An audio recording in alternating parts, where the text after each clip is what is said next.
Colleen, David Armstrong is a legend. Why do you think that he is like that today? It's funny, I don't know if I've heard him described as a legend, but perhaps to a smaller community. In a circle of knowledge about Yes. New York in the 80s, I think. Yes, yeah. I think he is well known in certain spheres.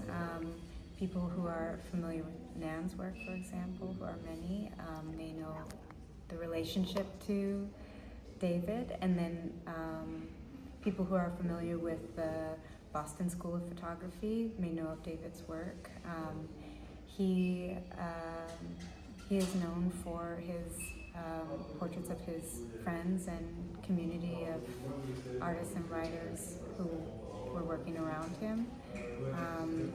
And today, I think that the images really resonate with young people. Why does it resonate? There is a tenderness, I think, that he photographed his friends with, and you can feel his relationships in his images. And I think there's something very quiet about them, very still, and I think that they stand out now in today's world of surplus information. And there's something about the process of the photography. Something about what? The process. What is the process? His process was setting up a camera, big, cumbersome, medium format camera, and speaking with his subject during this time. And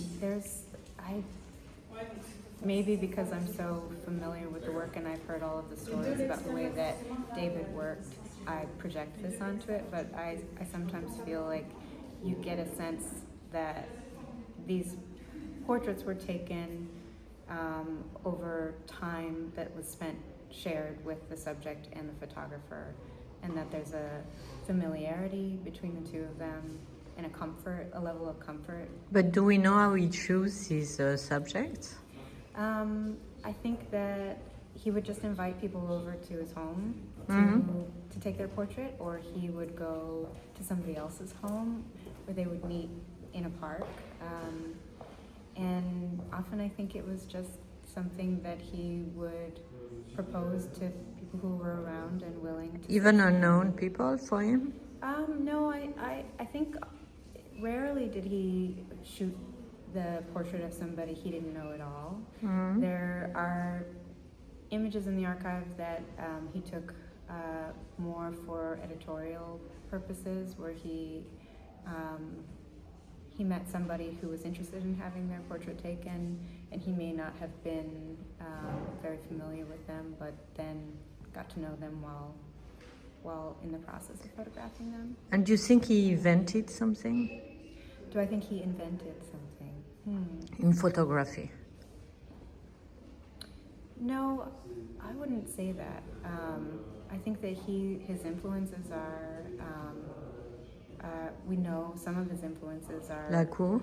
Like Vermeer, for instance. He studied painting before he went into photography. And in Boston there was a very famous Vermeer which was robbed, in fact. Yes, at the Isabella Stewart Garden. Yes. We don't know until today, yes, where it is. Yeah, he studied painting. When he first went to the school of the Museum of Fine Arts in Boston, he studied painting, I think, for his first year.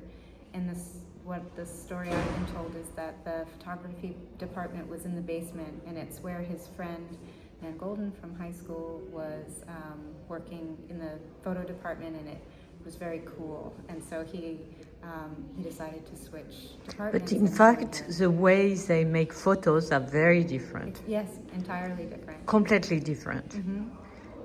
There is in the exhibition a body of work that's presented on the 6 screens in the back room, referred to as Night and Day, named after the jazz standard Night and Day.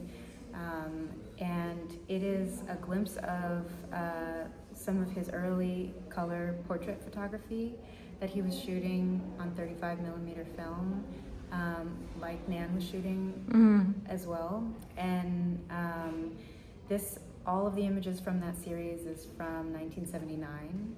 And there was a moment of departure after that where the two of them, I believe, had made a conscious decision with each other to sort of separate their styles. And David said, well, I'll take black and white portraiture and you can do color. But do you think it's a good thing that they are always associated for his own posterity, because she's so well known, she's a monster? Yeah, I think that's a question that has come up a lot in the archive and among the estate of, this is obviously a very important relationship, and they came up together and their practices both informed each other's. I think that David was less interested in promoting himself and his own career during his life. But when he died, he was completely associated with her. This is true, yeah. So is it a burden in a way? I don't know if I would call it a burden. I think that there is a really interesting partnership with, when you think about their work together. In some ways, I don't know that it can be separated since they knew each other at such a formative time. They photographed the same community, but their work is so astoundingly different that I do think that it stands alone. And was he making a living of his photos? Was he making a living? He was not making a very sustainable living with his personal work. At some point, he transitioned to doing commercial work and doing fashion photography. And that is what actually sustained him to continue living in New York. But we don't see that here, right? No, this is all before that work, before he began that work. So how many works are shown?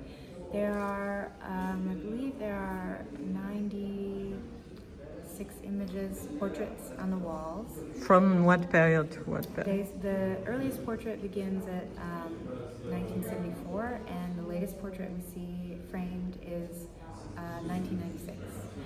And in the vitrines, there are 4 vitrines in the space, and there are nearly 300 contact prints displayed in the vitrines, and those span a similar time period, so from the mid-70s to the mid-90s. And he made me think sometimes to Peter Roujard. Did he make...